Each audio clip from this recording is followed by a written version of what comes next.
Assalamualaikum warahmatullahi wabarakatuh. Nama saya Svarsyo Maira. Saya dari Fakultas Sastra, Prodi Pendidikan Bahasa Indonesia dan Sastra Daerah, offering C. Di sini saya akan mempresentasikan materi sastrawan dan proses kreatif bagian 2.3, yaitu kegiatan pada saat menulis. Kegiatan pada saat menulis. Kegiatan sastrawan pada saat menulis bisa dibahas dari berbagai segi. Pembahasan hal ini bisa dilakukan antara lain dari sudut keadaan jiwa sastrawan pada saat menulis, kebiasaan sastrawan, atau pandangan sastrawan terhadap membaca. Berikut ini akan saya jelaskan secara singkat. Pertama, sastrawan pengrajin dan sastrawan kesurupan. Sastrawan pengrajin mengarang dengan penuh keterampilan, terlatih, dan bekerja dengan serius dan penuh tanggung jawab. Sedangkan sastrawan kesurupan mengarang dalam keadaan kesurupan, penuh emosi, dan menulis dengan spontan. Menurut Wellek dan Warren, tahun 1976.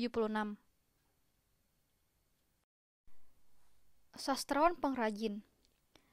N. Hadini merupakan contoh sastrawan yang dapat dimasukkan ke dalam sastrawan pengrajin.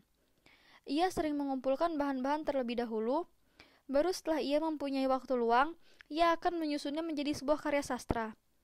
Sewaktu mendapatkan tema, biasanya sekaligus N. Hadini sudah mengetahui itu akan ditulis menjadi apa.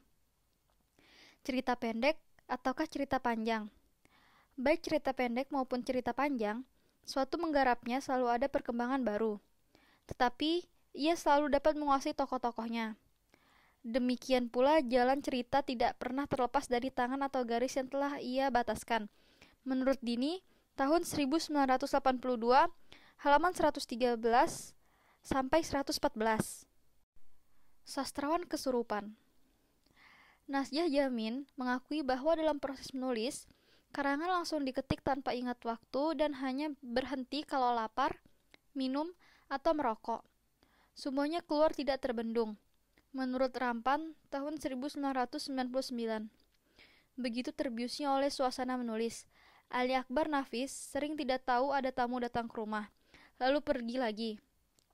Malah dia tidak pernah tahu kalau anak-anaknya telah main cuci-cucian kain di bawah mejanya, sehingga kainnya pun sudah basah. Pernah sekali anaknya main api di tempat tidur sehingga membakar kelambu, padahal dia sedang asyik menulis dekat kamar itu. Menurut Nafis, tahun 1982. Di sisi lain, banyak sastrawan yang tidak bisa menguasai bahan tulisannya sendiri saat menulis, meskipun sastrawan yang menulis ceritanya. Seakan-akan sastrawan justru menjadi objek dari suatu di luar dirinya.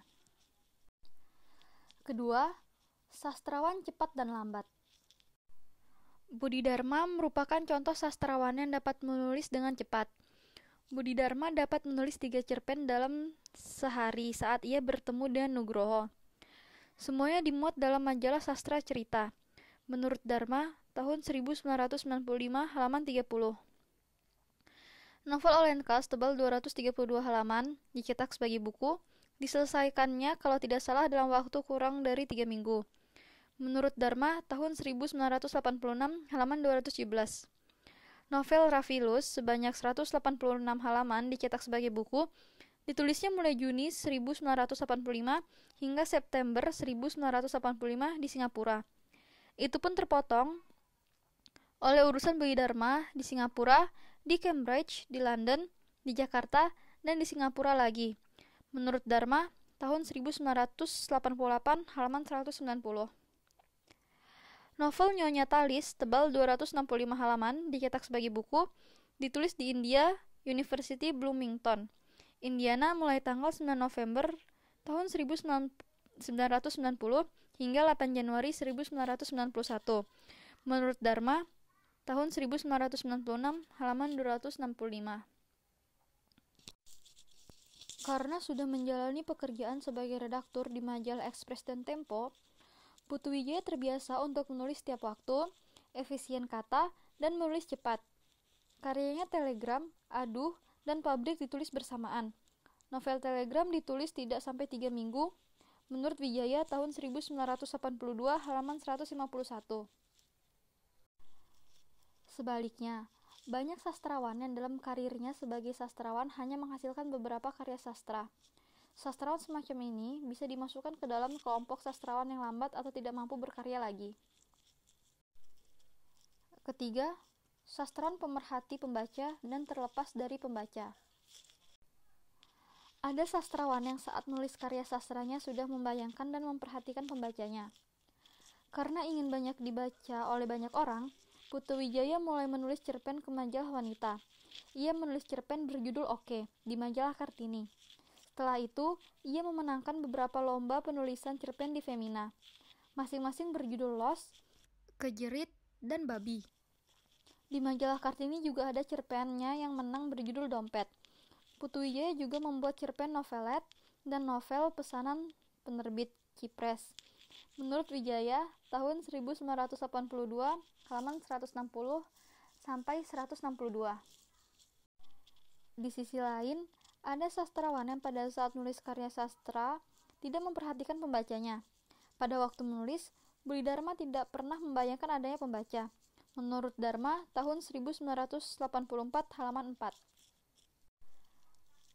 Dan yang terakhir, sastrawan produktif dan tidak produktif.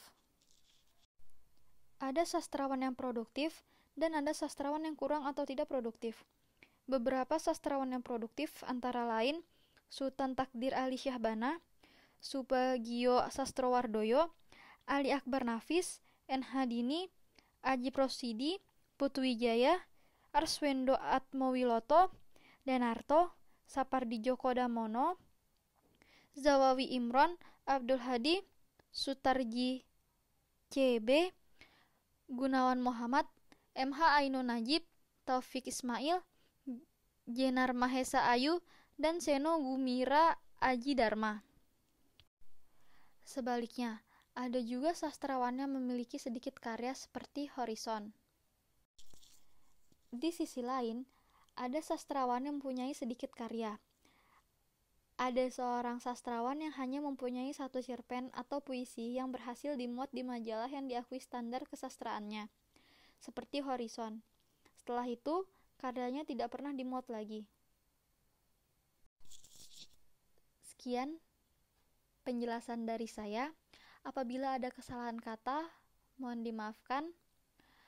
Wabillahi taufiq wal hidayah. Wassalamualaikum warahmatullahi wabarakatuh. Terima kasih.